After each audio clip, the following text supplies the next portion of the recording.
দেশ জুড়ে চলছে হিন্দু মুসলিম, পিছিয়ে নেই বাংলাও।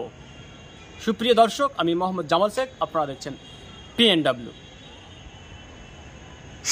যে বিষয় নিয়ে আপনাদের সামনে উপস্থিত হয়েছি, অবাক হয়ে যাবেন।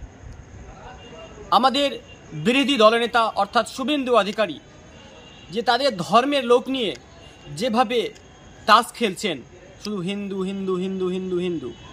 সত্যি কি তিনি হিন্দু ভক্ত? সত্যি কি তিনি বড় হিন্দু? তিনি কি প্রমাণ করতে চাইছেন? যদি একটা ঘটনা আপনার সামনে তুলে ধরি তো অবাক হয়ে যাবেন। কি সেই ঘটনা? শুনুন তাহলে।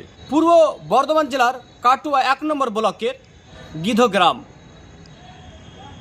এখানে প্রায় 300 বছরের পুরনো শিব মন্দির রয়েছে, যেখানে নিম্ন বর্ণের হিন্দুদেরকে সেখানে প্রবেশ করতে দেওয়া হয় না, অর্থাৎ পুজো করতে দেওয়া হয় না। শুভেন্দু কি দেখতে পায় না? তিনি যে নিজেকে বড় হিন্দু বলছেন, আর তাদের ধর্মের লোককেই অর্থাৎ হিন্দুকেই সে মন্দিরে ঢুকতে দেওয়া হচ্ছে না, পুজো করতে দেওয়া হচ্ছে না। আর তিনি সোশ্যাল মিডিয়ায় এসে সাংবাদিকের সামনে এসে বড় ফ্যাটাচারি ঝাড়ছেন কি আমি হিন্দু হিন্দু হিন্দু, আমি বড় হিন্দু। তিনি ভিডিও দেখেননি? যখন তিনি তৃণমূলে ছিলেন, তিনি ইফতার মাহফিলে গেছেন, দরগায় গেছেন, মাজারে গেছেন, তখন তিনি কিন্তু সমস্ত ধর্মের মানুষদের নিয়ে চলতেন। তিনি এখন কি বলছেন? আমি হিন্দুদের ভোটে জয় হয়েছি, আমি বড় হিন্দুবাদী, আমি হিন্দুত্বদেরকে সাপোর্ট চাই, আমি হিন্দুদের। অ্যাকচুয়ালি তিনি তাস খেলছেন। তা না হলে এই যে ঘটনা আপনার সামনে বললাম, পুরো বর্ধমানের কাটুয়া 1 নম্বর ব্লকের যে গেধগ্রাম, সেখানে শিব মন্দির, প্রায় 300 বছরের শিব মন্দির, সেখানে নিম্ন বর্ণের মানুষদেরকে ঢুকতে দেওয়া হচ্ছে না, প্রবেশ করতে দেওয়া হচ্ছে না, অর্থাৎ পুজো করতে দেওয়া হচ্ছে না। কেন? এ নিয়ে কিন্তু শাসক দলও কোনো কথা বলছেন না, পদক্ষেপ নিচ্ছে না।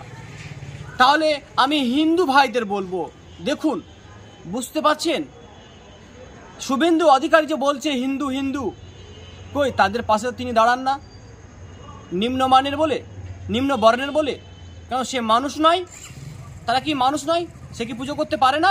সে কি পুজো করতে পারবে না? সংবিধান কোথায় বাধা দিয়েছে?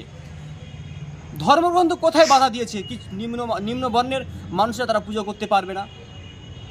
আর এই নিয়ে ক্ষিপ্ত হয়েছে আম জনতা, অর্থাৎ হিন্দু সম্প্রদায়ের মানুষেরা। প্রায় 150টা পরিবার তারা পুজো করতে দেওয়া হয় না। এটা সংবিধান বিরোধী কাজ, এটা আইনি অপরাধ, এদের আইনি শাস্তি দেওয়া উচিত। যারা মন্দিরে ঢুকতে দেওয়া হচ্ছে না, মন্দিরে ঢুকতে দিচ্ছে না, যারা পুলিশ প্রশাসন কোনো রকমের পদক্ষেপ নিচ্ছে না, অবশেষে তারা হাইকোর্টের দ্বারস্থ হন। সেখানকার 150 পরিবার, হাইকোর্টের রায় বেরিয়ে আসে, পুলিশ প্রশাসন প্রোটেকশন দিয়ে সেখানে অর্থাৎ পুজো শুরু করে, তাদেরকে প্রবেশ করতে দেয়।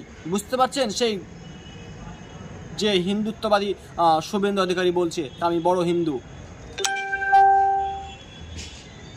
এদিকে যেমন কিছুদিন থেকে শুধু হিন্দু হিন্দু হিন্দু করছেন শুভেন্দু অধিকারী, একদিকে রাজ্য সরকারও কোনো রকমভাবে এদের বিরুদ্ধে পদক্ষেপ নেয় না।